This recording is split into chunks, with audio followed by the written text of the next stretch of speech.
What's up, everybody? Happy evening time to you, or I guess it could be morning time if you're listening to this in the morning. I'm Joey Powell. You are listening to InsideCarolina.com's bevy of podcasts. This one here is called the Coast to Coast.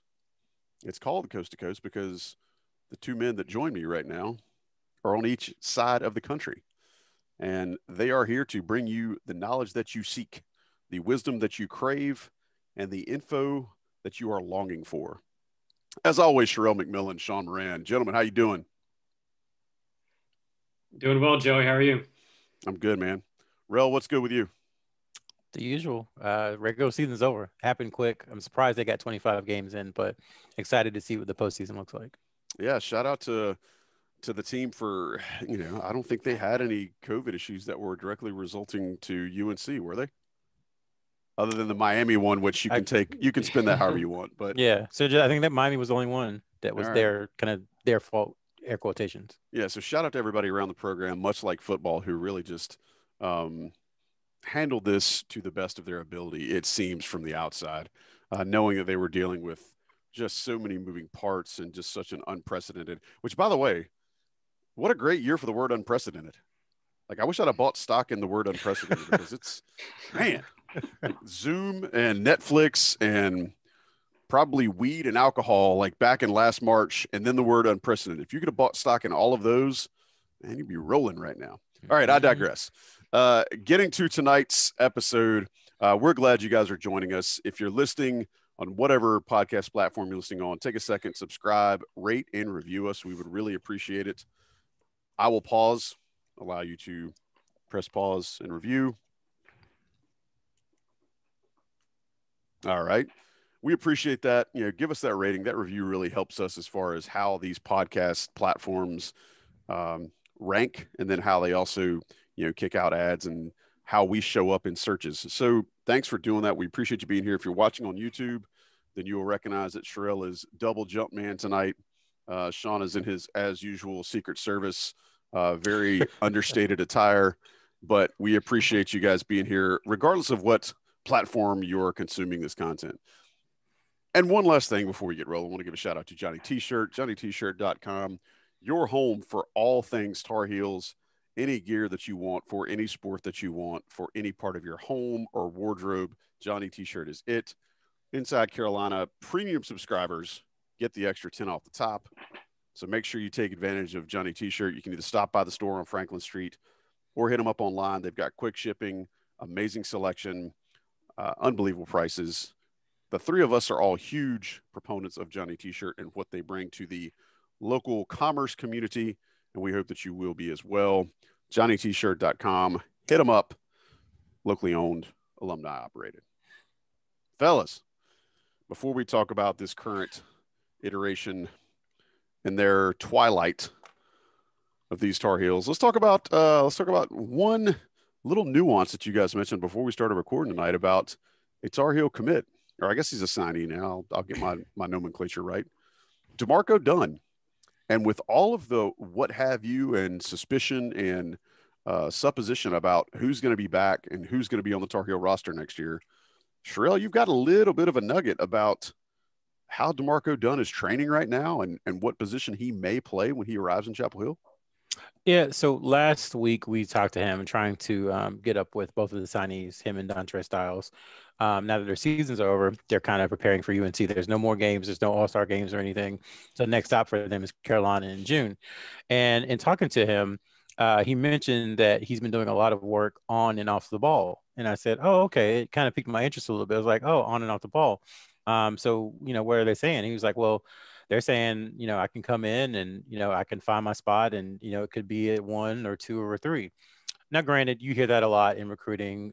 Players maybe might mishear things or things might be said in a certain way.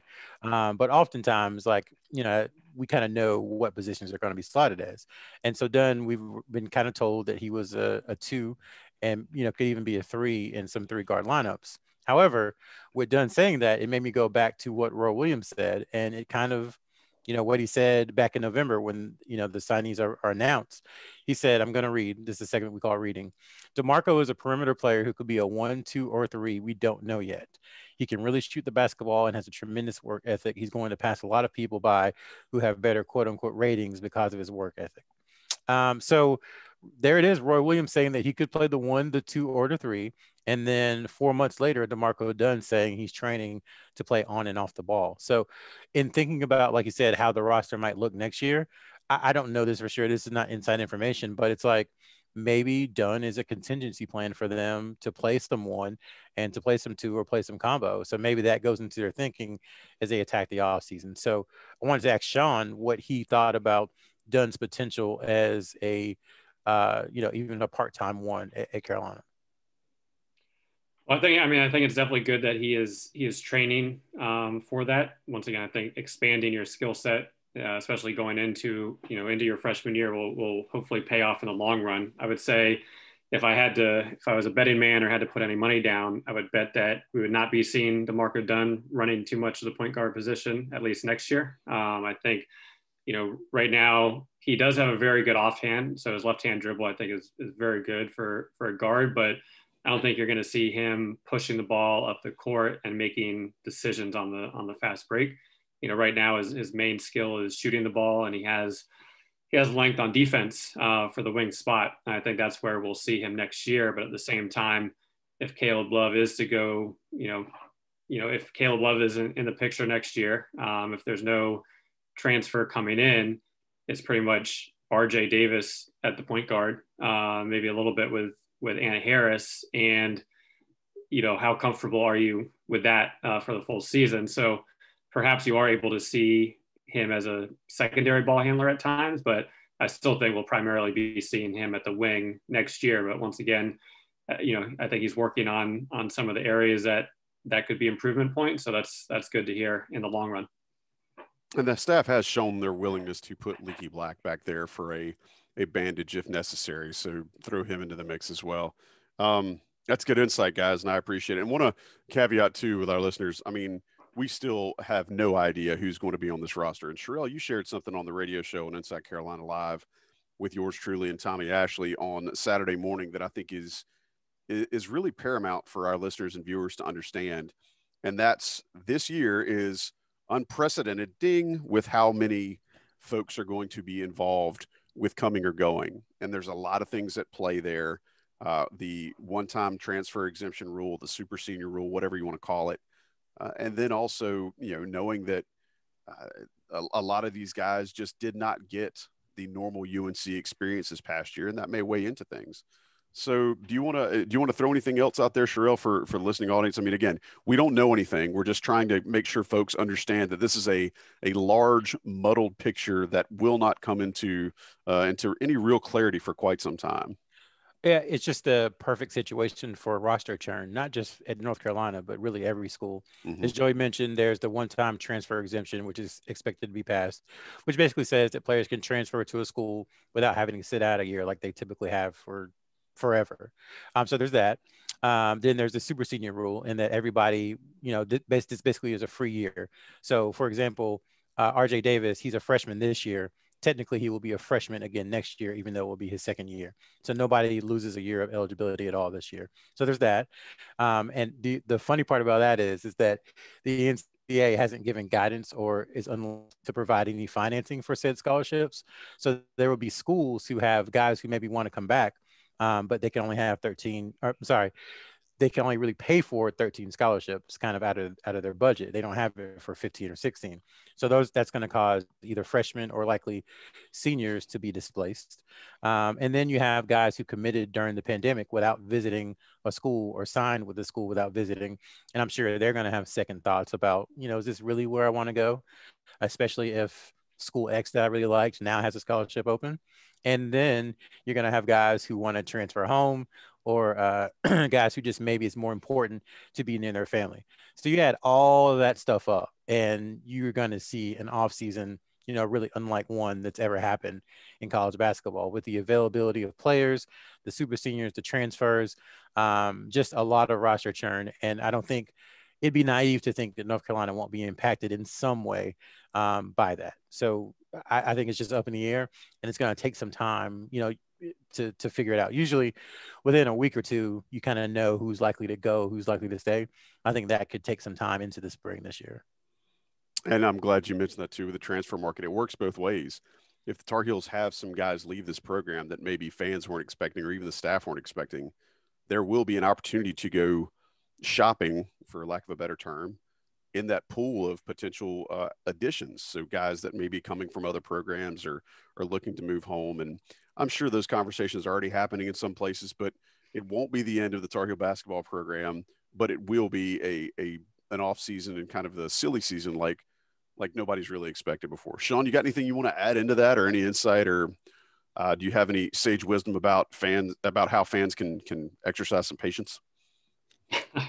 I mean, I think it is going to be, it's going to be crazy. I think more just in college basketball in general, because once again, a lot of, especially if you look at freshmen, and I'm just speaking generally, but if you don't have the year that you wanted, normally you have that one, sitting out 1 year hanging over your head. But now, what's to prevent one of the other schools that was recruiting you? Now they have a point guard position, just trying to get you in, immediately. So I think it's going to be very interesting. I think in general, there are some schools that are more quote unquote proactive in this field than others. I think North Carolina has been proactive when they need to be. It hasn't been a field that they've really needed to dive into besides when going for Keeling and Pierce 2 years ago. But I think right now how the roster is, they're going to have to be somewhat reactive based on how the current roster gets situated, because they have so many players potentially returning. But at the same time, I think they're going to have to be, while they're going to start reactive, they need to be able to flip that switch extremely quickly. If they lose one or two guys, they need to kind of have that pool of players available. And I think, normally it's, hey, let's just look at the seniors that maybe have redshirted, that could do the grad transfer thing, et cetera. So your pool is a lot smaller. Now it's going to be, there's no real minimum in terms of who you're looking at, which makes it harder. So, I think they're going to have to probably do some legwork up front and then be able to react quickly as things transpire. Yeah, I appreciate that insight. And it's important to remember the one-time transfer exemption has not passed, but for everything that we've heard here on this podcast and from what you guys have heard from your sources, I have no sources. You guys are my sources. But from what you guys have heard from your sources, it is expected to pass. And that will feed the discussion that we just had. Let me take a quick minute, give a shout out to Johnny T-Shirt. Thank them for sponsoring us for this full season. We've got a couple of weeks left, depending on how the Tar Heels play, but big thanks to them. Appreciate all you guys shopping there. Johnny T-Shirt, johnnytshirt.com. Hit them up. Take a quick break and let the national guys come in here and run a couple ads for stuff that I'm sure you need in your life. So take a minute, listen. We'll be right back to talk about the current season of Tar Heels. Hang on just a sec. All right, we appreciate you hanging around. Now that we've gotten some of the future for the Tar Heel program discussed, why don't we talk about the now, most specifically the very ultra recent past. And this past week did not start well for the Tar Heels. As we mentioned on this very podcast last week, who knows what to expect from them. They went to Syracuse after a quick turnaround and looked like hot garbage. Offense was sluggish, really could not do anything against Syracuse. Guys, why do you think the change, and I'll let Sean, I'll let you take this one first. Why do you think the change between how they looked against Syracuse the first time versus how they looked against them in the Carrier Dome this past week? I mean, it goes back to what we talked about last week. You can't really, pick on how they're going to perform from one game to the next. I mean, I think there has been kind of a theme that usually when we're coming on here Sunday over the weekend, besides the game at Florida State, they've done well on the weekends and we're, happy and optimistic. And then they go during the week, whether it's Syracuse or Marquette or somebody else, lay an egg, everybody's angry for the week, and then they come back and perform well over the weekend. So, in terms of Syracuse specifically, look, I thought that was a game that they could have won going into it. I know, they're 1-point favorites, 2-point favorites, so it was pretty much a toss up. But I thought they had a chance early on where Syracuse they couldn't hit anything. Syracuse couldn't get in, at the rim or giving offensive rebounds. And I think UNC kind of let them off the hook at the beginning of the game. And then when it was a 6-point lead or 4-point lead, felt like it should have been 10 plus already. And all of a sudden you knew Syracuse wasn't going to go cold the whole game. And then when they hit a few, it just flips. And, the UNC just couldn't. 4 of 20 from 3. Some of them, Kerwin Walton, a lot of them were more contested than what he's used to taking. But there was a handful that were wide open. Once again, there's a lot of turnovers. Thought that would be a game where the turnovers would be a little lighter, just given the zone and kind of the lack of upfront pressure, which didn't happen. So I mean, once again, it was one of those things for a young team that is.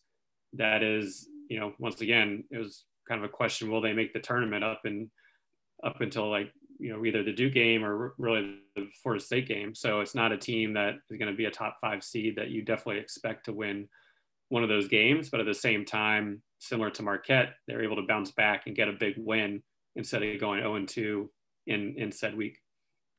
Sherrell, is there anything to be taken from playing against a good zone like Syracuse? They are a little undermanned this year based on what you might see for their norm.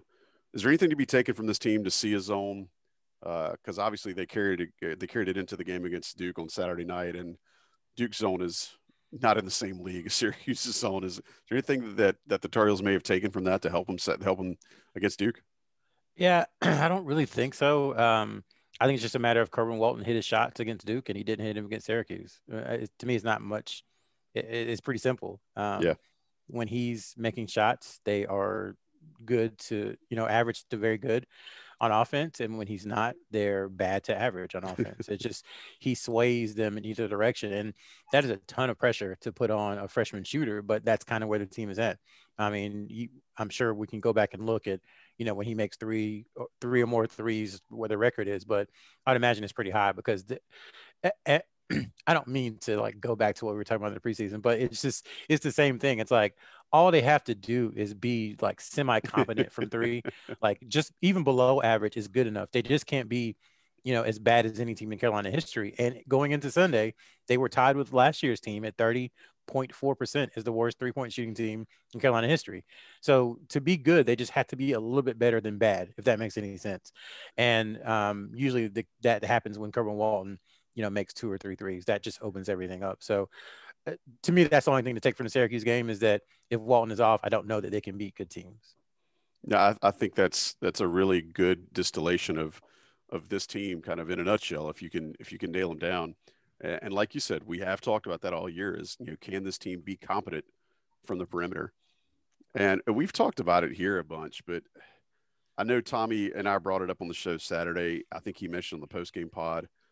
But can we just once again talk about what an unknown surprise and what a positive late addition that Kerwin Walton was to this offense? Because I have no desire to picture mentally what this team would have looked like without his additions offensively to the roster. And then after last night, we'll go ahead and get into the Duke game.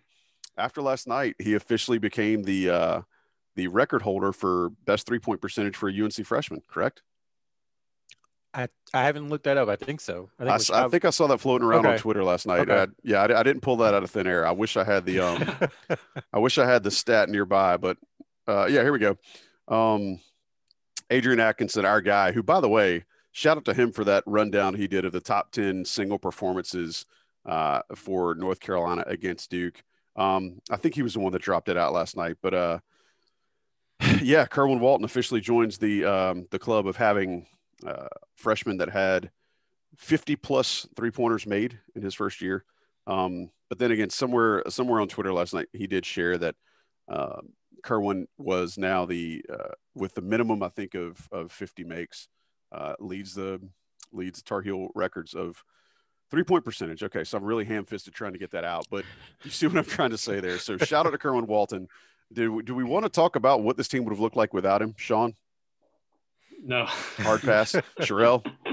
No, I mean, if you want to get back into his recruitment, we can kind of go over that quickly as fast as I can. It 30 is seconds, go.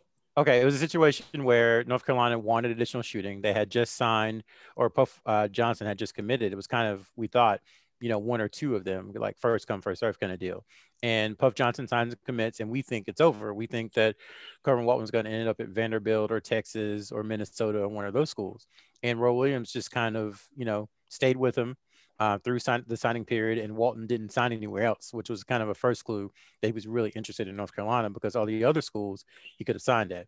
And so it goes on, they're talking to Zaire Williams, who ended up at Stanford. He decides to go elsewhere. Brandon Huffman transfers, opens up a scholarship. Kerwin Walton gets an offer, sets a decision the next day for, I think, like 2 weeks later. And basically it was Minnesota and Carolina, what we had been hearing, but because he didn't sign anywhere back in November, you kind of had a good idea that North Carolina was in the lead, and he was just waiting to see if a scholarship was going to open up. So a fortuitous situation for UNC that a scholarship opened up, and that, Roy Williams that kind of kept up with him, and that Zaire Williams actually decided to go a different direction and sign with Stanford. And before we go full bore into this Duke game, I do want to send out my condolences to the family of Joey Baker after Kerwin Walton crossed him into the town of Carver last night and then hit a three-pointer in his eyes. That was, again, if Kerwin continues to add these things to his offensive arsenal, he's going to be a fun one to watch for 2 or 3 more years. All right, full bore into the Duke game. Sure. What? I think Sean had something he wanted to add about Kerwin Walton. Oh, yes, he does. Sean, I'm sorry.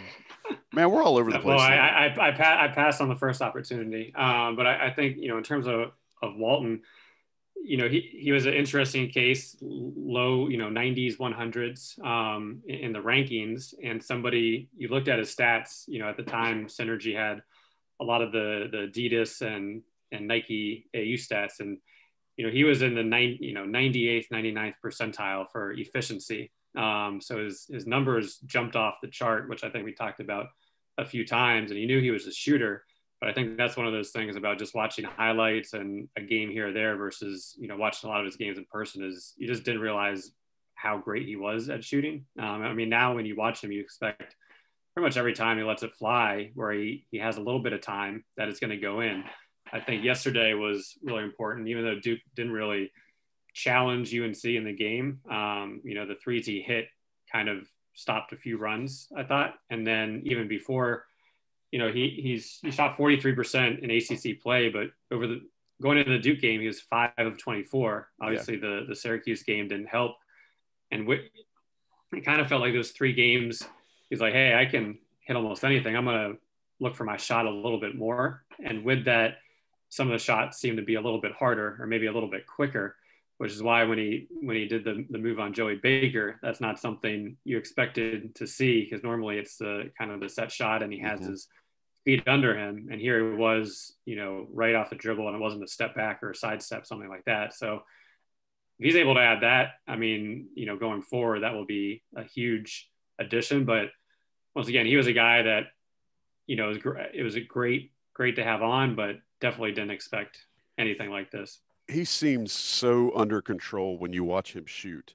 I mean, again, you can nitpick his mechanics if you like to, but even when he goes by somebody, like when he gives a good ball fake and steps in, or actually, takes a couple of dribbles and gives in for a closer jumper, he still seems so under control, where a lot of times when you see guys that have a really good perimeter shot, they'll get it off quickly and it almost looks rushed. Like, to me, Kerwin is the opposite of that. Sean, do you feel like it's that way, or am I just watching things in slow-mo? No, I mean, and that's why I think those 3 games where he went 5 of 24, it seemed a little off, where at times he was being a little rushed, but for the most part, he's got his body, he's got his legs under him, he's got his feet set, he's ready to shoot. He can give the pump fake and either the side step or the one dribble. So for him, I guess it does go back to some of the AAU stats. He's a very efficient player, and even just to go a different direction defensively, I know we talked about it last week, but here he is again guarding DJ Stewart a little bit, who was a 5-star, top 15, 20 guy, and he's staying with him on the perimeter for the most part. And that was where I thought he was going to get kind of killed in terms of the offensive defensive. And there have been times he has, but for the most part, he's been pretty competent at that level and been able to stay with guys. So, definitely a surprise. And yeah, would not like to see what the percentage of this UNC team would have been without him this year.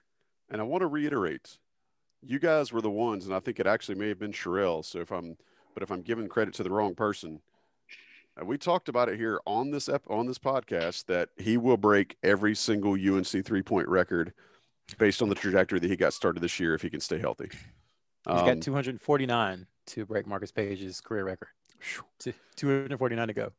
Well, it's going to be amazing to see what he's able to do in the offseason. So Duke game last night, I get a text from Sherrell. Actually, I texted Sherrell first and made a joke about about Leaky guarding Wendell Moore on the perimeter and just all of the what ifs about past recruiting battles and those two players. And then Sherrell's response to me was, "This was unexpected." And I think the Tar Heels were actually probably up 26-6 at that time. Sherrell, you want to elaborate on the unexpectedness of last night's performance from both teams? Yeah, I hate to be armed, sitting in my seat and be a psychologist, but it just, and I'm not taking away from UNC's win. Sure. But Duke just looked lifeless, man. I don't think I've ever seen a Duke team under Mike Krzyzewski look that, kind of dead in the water. That, the lack of competitive spirit that they had. It just seemed like they weren't into it. They weren't there. Carolina's been criticized to that over the years for a few times, and probably rightfully so. But that's what Duke talks about, the passion that they have and how they play and the energy that they play with. And it just, I don't know, they would look like zombies out there. They looked just like they weren't into the game, like they didn't belong on the same court as North Carolina. And so that was shocking part number one. Shocking part number two was just Carolina knew it. And Carolina was basically like, they looked at them and said, we're better than you. And we're just going to go ahead and put this away very quickly. So that was surprising to me, that dynamic, because I thought, Duke had been playing a little bit better over the last, week or two, probably a little overblown how well they have been playing, but they had been playing better. I mean, they had improved. So you can't take that away from them. Right. They had improved. And I thought, Matt Hurt has had some really horrendous performances against Carolina. And so you were thinking, okay, this is the time that he's finally going to show up and play really well against UNC. And, like you said, it was 24-6. It was 11-2 and 24-6 before you knew it and the game was over. So that was unexpected, that Carolina kind of smelled Duke's fear. And once they smelled it, it was over. You never see that in this sort of rivalry game. I mean, I think it's probably happened a handful of times since, at least as far back as I can remember. But I do think, and I heard, I think Tommy and Dewey and Brooker talked about it on the post-game pod, I don't want to underplay or downplay what that charge taken by Walker Miller did to set the tone. I think it very early it got everybody woken up. And if you read some of the players' post-game stuff, they seem to kind of get engaged by it too. Sean, do you think this team really got back to defense and let that defense turn into their offensive aggression last night? And if so, any chance they could continue that? Well, I mean, I think at the beginning of the game, defensively they were locked in, and it's always great to see the seniors start. You always, especially the Duke game, you always worry about a potential slow start, but here it was the opposite, where DJ Stewart looked very confident, and he was the one that kind of worried me, along with Hurt going into the game. And he drives and they take the charge, and Brooks hits the jump shot, and they kind of showed that team belonged in the game. And then when the starters came in, they just kind of took it from there. Defensively, I think they also have when they're playing this Duke team, it is basically an AAU team. I mean, you look at their starting lineup, and you're rolling out four guys from the Nike EYBL plus Matthew Hurt. And the way Adidas. They play is very AAU-ish too. I mean, like it's a lot of horn sets. Yep. And a lot of horn sets. That was, I think, the highest possession game they'd had. So you're getting up and down. Turnovers are obviously important, but when you're getting up and down and the turnovers are a little more rampant, at the same time, the defense, especially Duke's defense, Caleb Love, I think, was very confident. He knew he could kind of almost do what he wanted. And the big guys could kind of have their way down low as well. So it was one of those games where just, hey, we played against each other the last 3-4 years. I know I can do this, versus then you kind of get into, like a UVA Clemson type game where, hey, let's keep it in 60 possessions, let's play physical, etc. And it kind of, it flips very quickly. So, can they use this for the ACC tournament? Hopefully. But at the same time, they, similar to what we talked about last time, they need to be locked in. Syracuse, they didn't come out locked in. And we saw what happened even when they, pulled it to, I think, 1 point early in the second half, and then they just let it go from there. So each game is going to be different, but once again, this is a team that has talent, but they also have a lot of turnovers, shooting questions, and they need to be mentally focused, for really 40 minutes of each game. Yeah, I'm glad you brought up a couple of those things. I think it's important for folks to remember too. It's if they don't have those key elements, the shooting, and if they do have the rampant turnovers, then you're right back to the same problems. And we did see some of that last night against Duke, even though they won handily. Sherrell, a guy that was probably given way too many expectations prior to the season, just by default, was Garrison Brooks. And we talked about on here that we did not think he would, obviously win the player of the year, even though he was awarded the preseason player of the year in the conference. What do you think Garrison's legacy is going to be? Because I'll be honest, I may or may not have giggled like a schoolgirl when he hit that second three from the top of the key, because that felt as if it was just kind of a giant middle finger to his rival across the court from him. But what do you think Garrison's legacy is going to be once he wraps it up from his playing days in Chapel Hill? Well, what did you do when he took the third three? Did you have the same reaction? No, look, man, I thought he was going to hit it. I mean, the man is feeling it. Let him shoot. Let him shoot. I mean, everybody's entitled to a heat check. And if you're a big guy and you get 2 and that's your career high, then you get to take a third. As far as legacy, I think it'll be when you look back at the 2017 recruiting class, through mostly no fault of their own. I think Jalek Felton was, through a fault of his own. But you look back at that class, and it's going to be regarded as one of the ones that struggled the most in Carolina history. The class of Sterling Manley, Brandon Huffman, Andrew Platek, Jalek Felton, and Garrison Brooks. The kind of the peak of the NCAA scandal, that class I think was impacted more maybe than any other class. You can talk about 2016 a little bit. They were able to get Tony Bradley out of that class, but going back to that, I think that's Brooks's legacy, is that he committed to Mississippi State back in October of his senior year, and we all were prepared, because that's what everybody had been told, for him to commit to UNC, and it changed. And then he got out of his letter of intent and then ended up signing at UNC and turned out to be the best player in that class for UNC. Kind of just a really dependable person for 4 seasons. I don't think when he signed, we envisioned him starting the better part of 4 seasons at UNC, and he did. I mean, he started his freshman year until Cam Johnson came back, and then he's been a starter ever since. So I think that's kind of his legacy, is that he was someone who chose to come to UNC at a time when coming to UNC wasn't very popular. And he kind of fought through all the big men that they had, and Manley and Huffman, and was sprung into action as a freshman probably a little too early because of Tony Bradley's departure, and then withstood challenges from Armando Bacot, who was a 5-star, Walker Kessler, who was a 5-star, and Dayron Sharp, who was a 5-star, over the next couple of seasons, and maintain a starting role. So to me, I see him as just, someone who was a big piece of Carolina basketball, played in a lot of big games, and really kind of the guy who, for lack of a better phrase, salvaged the 2017 class. And I also remember, it was tough for and they were absolutely on a very good team. I mean, when he came in, he still had Luke May and Cam Johnson around him, and Joel Berry. But to see how much he and Sterling struggled against the size and the grown man strength that Texas A&M had in that second round, that's for him to continue to grow and polish his game throughout his time in Chapel Hill is, while he may not have had the wins that I think he or a lot of fans wanted, it definitely is remarkable, the ups and downs that he saw. Sean, Sherrell touched on it just for a second about another guy that was in that class, Sterling Manley. Obviously, his stats per 40 now are through the roof, and he's like in Wilt Chamberlain territory. But what did you like about seeing Sterling Manley come in last night and post a highlight in less than a minute of action? I mean, it was great to see him. It took me a second because I didn't recognize. I mean, it's been so long. He's yoked.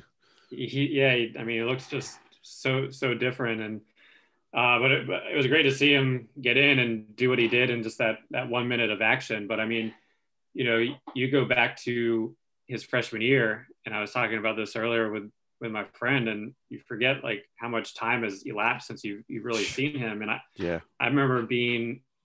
So this is, it was the U18 USA basketball tryout. So this was Cole Anthony and Kobe White's team. Kobe White leading scorer. He was about to enter UNC, and Cole Anthony was about to enter his senior year. And I remember an NBA scout saying, "Hey, what were your thoughts on Sterling Manley after his freshman year?" Because from a per minute perspective, and looking at KenPom, I mean his rebound rate, his block rate, he had some pretty good per minute numbers, and then just obviously the injuries, which have been hard. But I mean, it would be nice to see him, if he is able to get healthy. Once again, like we mentioned, Brandon Huffman, he didn't do it at UNC, but he got to kind of end his college career on a pretty good note. I know he didn't play well in the last game in the tournament that some people watched, but I think he was top 20 in the country in PER and, killing it in KenPom, et cetera. So it's nice to kind of see Huffman finish off his career on a good note, even if it was in more of a low major conference. But getting back to Manley, I think it was just nice to see him on the court, even though he looked, completely different than probably, the last time we had truly seen him get up and down. Sherrell, do you have any insight as to whether or not Sterling Manley is going to continue to try to extend his career at UNC? TBD. Yeah. Okay. Yeah. I'm sorry to put you on the spot there. I just, I know that last night, I think the internets were ablaze last night when he came out to be honored with his fellow classmates, but he didn't have his senior jersey. So some people are curious, and I just didn't know if maybe you knew something we didn't know, but there are a lot of decisions to be made, obviously. Well, I can tell you this. I talked to his dad today. Great guy, great family. And they are just, kind of through the moon.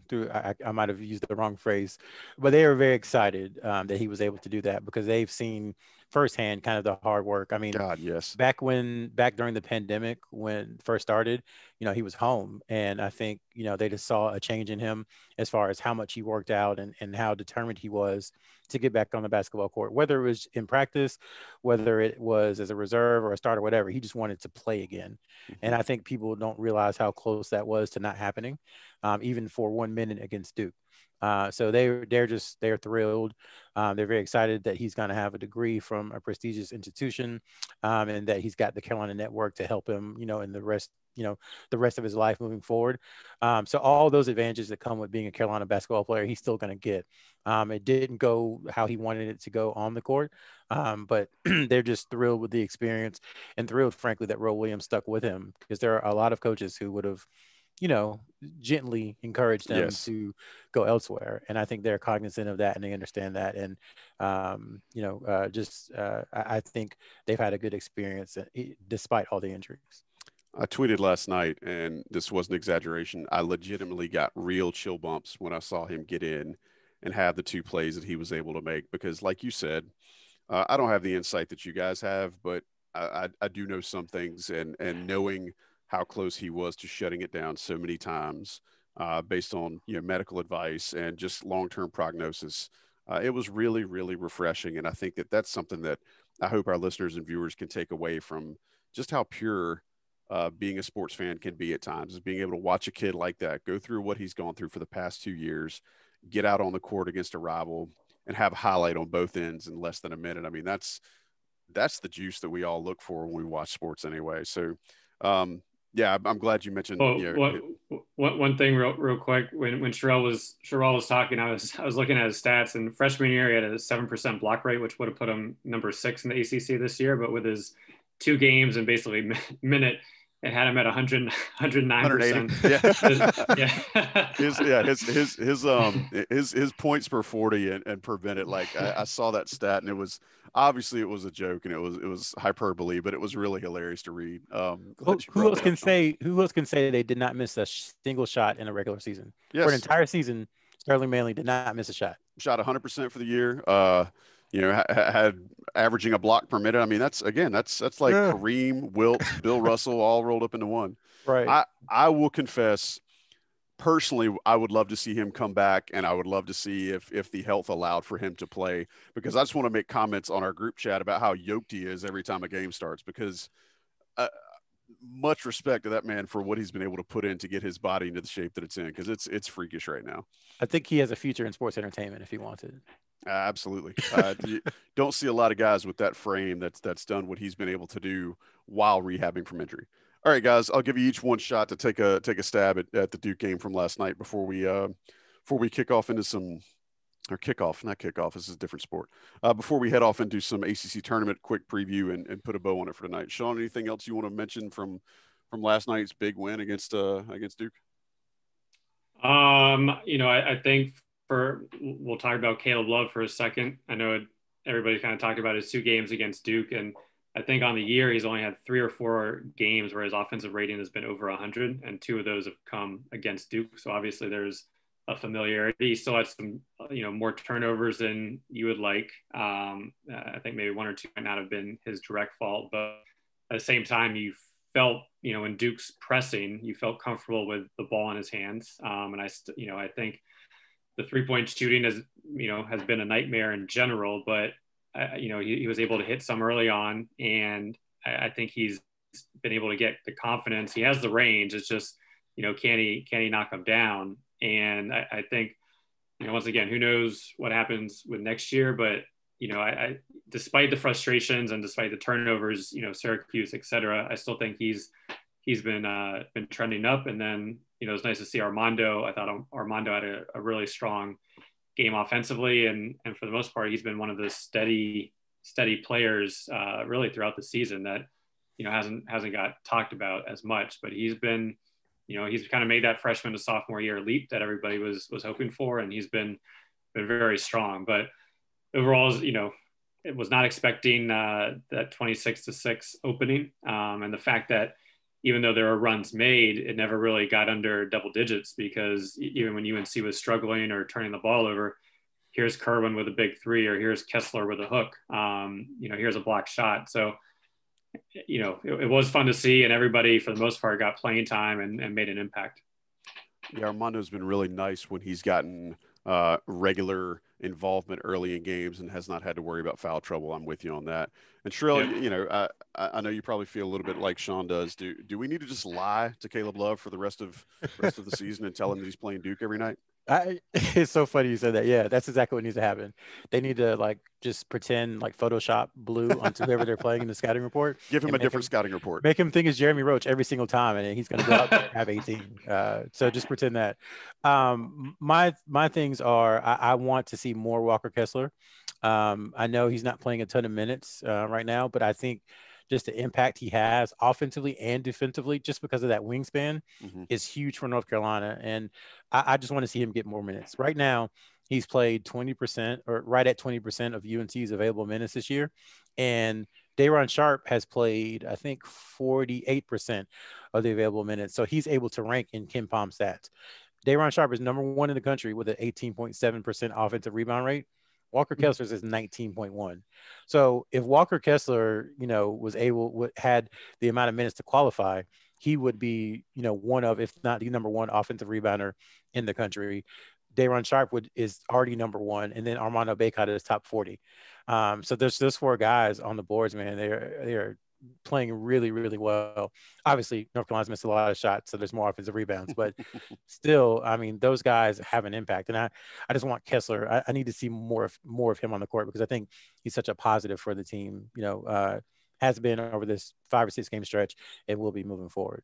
He does so many good things. I mean, you saw last night, Caleb Love had an amazing wraparound pass to Day'Ron for a bunny. Day'Ron missed it, and Kessler's there, trailing to clean it up for a dunk. Sean mentioned the little baby hook earlier. I mean, he's got a lot in his bag, and I'm with you. The more exposure he gets, I think he's going to absolutely become a force. All right, let's take a quick look at what Wednesday may bring or not bring. We're not going to try to get a gauge on what the Tar Heels are going to bring out, but it looks like they'll either be playing as a 6 seed, they'll either be playing Notre Dame or Wake Forest, who they've beaten both earlier this season. We talked about it before we signed on today. Sherrell, the two things I think this team needs to avoid for postseason play, whether it be ACC tournament or NCAA tournament, they need to avoid teams that play competent defense, and they need to avoid teams with experienced guard play, because experienced guard play outside of this year is always going to carry somebody. But what does Carolina need to not see, or what do they need to guarantee for themselves to have some luck, whether it's this week in the ACC tournament or in the future? Stop turning the ball over. I mean, to me, it's that simple. If they could cut their turnovers, they don't have to be in half, because it's a young team and they do want to play up tempo. So there's going to be situations, there's going to be more possessions if they're playing the way they like, which would result in more turnovers. But if they can get to 14 a game, something like that, 13, 14, just think about that's at least 6 more shots, probably. Extra possessions, yep. Extra possessions. And then who knows, with the offensive rebound so well, maybe those, if say you're going from 20 to 14, right? So that's 6 extra shots, and then they get offensive rebounds on 3 of those possessions and get another shot. That's 9 extra shots just from cutting down those turnovers. It's almost like a ball when I think it was Bill Parcells or Bill Belichick was like, as long as the possession ends in some kind of kick, we're good. Yeah. So the same thing, as long as it ends in a shot, just any shot, I don't care what shot it is, as long as Carolina's possessions end in a shot, I think they have an excellent chance of making some noise in the ACC tournament and in the NCAA tournament. And I will just go ahead and let Joey splice in here. I'm changing my situation now. So if they lose in the first round, that never happened. I never said any of that. I was never positive. Right. But, I really do believe that if they can just cut down on the turnovers, I mean, they've shown the ability to play against good teams, but they've also shown the ability to lose to bad teams. So cut down on the turnovers and just get more shots up. And I think they have a chance to make noise. I really do. It's funny. I think a lot of that is, this team has shown the propensity to be good. We know there's talent there in different spots. We know that they have the ability to shoot on occasion. All those things you just mentioned mathematically about cutting down the turnovers. I mean, you're adding between 8 and 10 points a game, just based on what their field goal shooting percentages of about 40 with 9 extra shots. But Sean, I'm going to give Sean a chance to shoot it down. I still say nobody else in America aside from Gonzaga, Baylor, Michigan are any good. So why not North Carolina? Why could North Carolina not catch a decent draw, catch one of those sub 2 seeds, string 2 games together?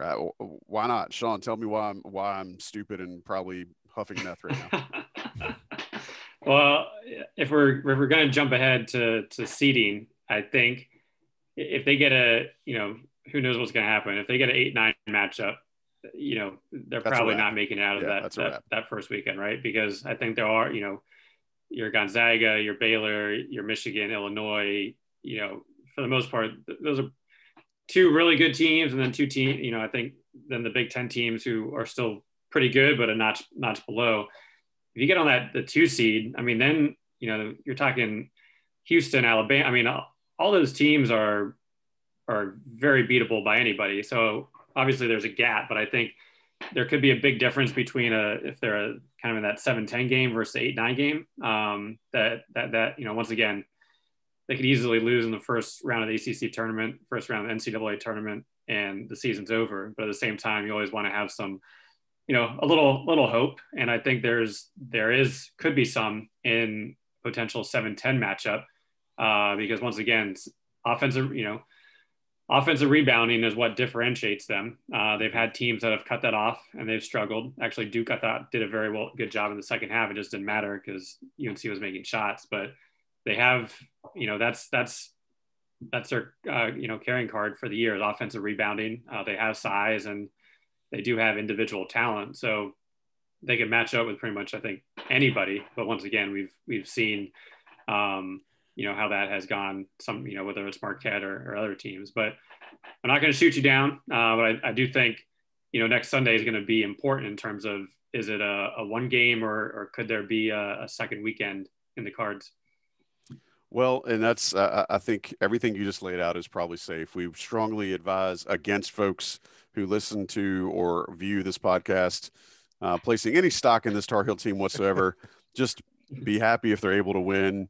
Be sad if they lose if you'd like to, but just know that they have the chance to do anything under the sun anytime the ball is tipped. All right, guys, last chance. Anything before we get out of here? Sean, you got 2 pennies tonight? I mean, ACC tournament, you always look to the right almost. So you see that potential Virginia Tech matchup. And I think everybody's eyes kind of get real wide on that one. Virginia Tech, I think, has overachieved, but of all the teams in that top 4, they're the ones you want to see. They've overachieved by not playing. Again, yes. Yeah, but I mean, they beat a Villanova team, so I'm not going to completely hate on them. But I think Virginia's a team you would like to see. But then you got to look to the left, and I did kind of have a little bit of a shudder when I saw Notre Dame. They just had the big win against Florida State. They had struggled before that. But once again, that came down to a missed, 12-footer from pretty much a wide open 12-footer from Jawan Durham in Chapel Hill. And Notre Dame shoots the ball extremely well, 3-point, 2-point, et cetera, and they have some talent. So that's a game that I think could be a little scary if Notre Dame does beat Wake. But once again, if UNC can win that first game, I do like their chances against Virginia Tech. Yeah, it'll be neat to see. Sherrell, anything before we put a bow on this and ship it out by UPS? Yeah, I agree. I think if you're a Carolina fan, you're rooting for Wake Forest. They play a style more favorable to what UNC likes. I think the first game was over 70 possessions. The first game against Notre Dame was in the 60s, maybe low 60s. I can't exactly remember. And like Sean said, a 3-point shooting team. Nate Laszewski, he destroyed Carolina that first game. Yes. And then Prentice Hope can get really hot. Trey Wirtz can be a good shooter. I mean, just a team who takes a lot of threes and relies on dribble penetration is not a good matchup for UNC.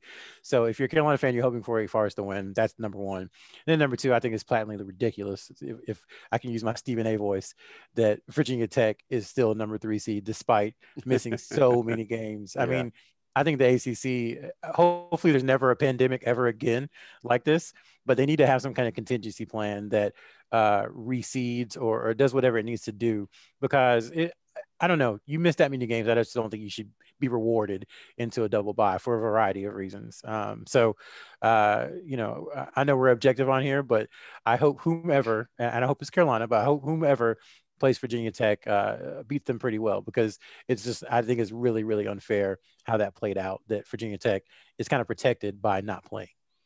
That'll teach them.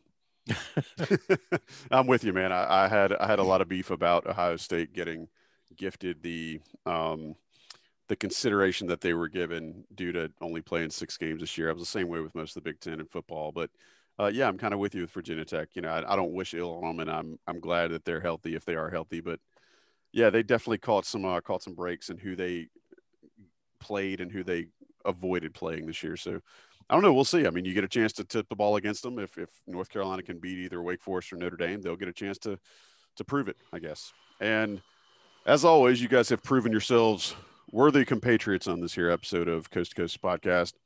We appreciate everybody listening. Appreciate everybody viewing. Again, take a second, rate, review, subscribe, all of it. We appreciate it. Inside Carolina appreciates it. We also appreciate JohnnyT-shirt.com for sponsoring. I appreciate you guys, Sherrell, Sean. Thank you guys for joining me.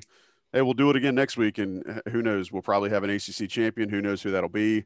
And we should have some idea of what the postseason field of 68 should look like. So I hope you guys will stick around and join us next week. But for this episode of the Coast to Coast Podcast, I'm Joey Powell for Sherrell, McMillan, and Sean Moran. We will catch you guys down the road.